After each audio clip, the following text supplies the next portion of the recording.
असं आहे की भास्कर जाधव हे माझे आमचे मित्र आहेत. शिवसेनेपासूनचे मित्र आहेत. राष्ट्रवादीमध्ये ते अध्यक्ष होते, प्रांताध्यक्ष, मंत्रीसुद्धा होते.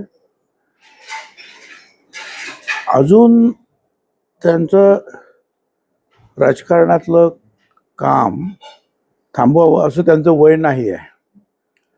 मित्र म्हणून तर मी हेच सांगेन की ठीक आहे, राजकारणात चढ उतार होत असतात, सगळ्या गोष्टी आपल्या मनाप्रमाणे होत नाही, म्हणून राजकारण एकदम सोडून देणं असं तुम्ही जाहीर करणं हे काही मनाला पटत नाही. मी एवढंच सांगेन की राजकारण असून निवृत्त होऊ नका. खरं तर राजकारणातल्या तुमच्या माझ्या माणसाला ज्यांना सामाजिक काम करायचं आहे, लोकांची सेवा करायची आहे, त्यांना घरी बसणं सुद्धा शक्य नाही आहे. त्यामुळे समाजकार्य, राजकारण जे आहे हे आता शेवटपर्यंत आपल्याला करावं लागणार आहे. अडचणी येतात, जातात सुद्धा, सुटतात.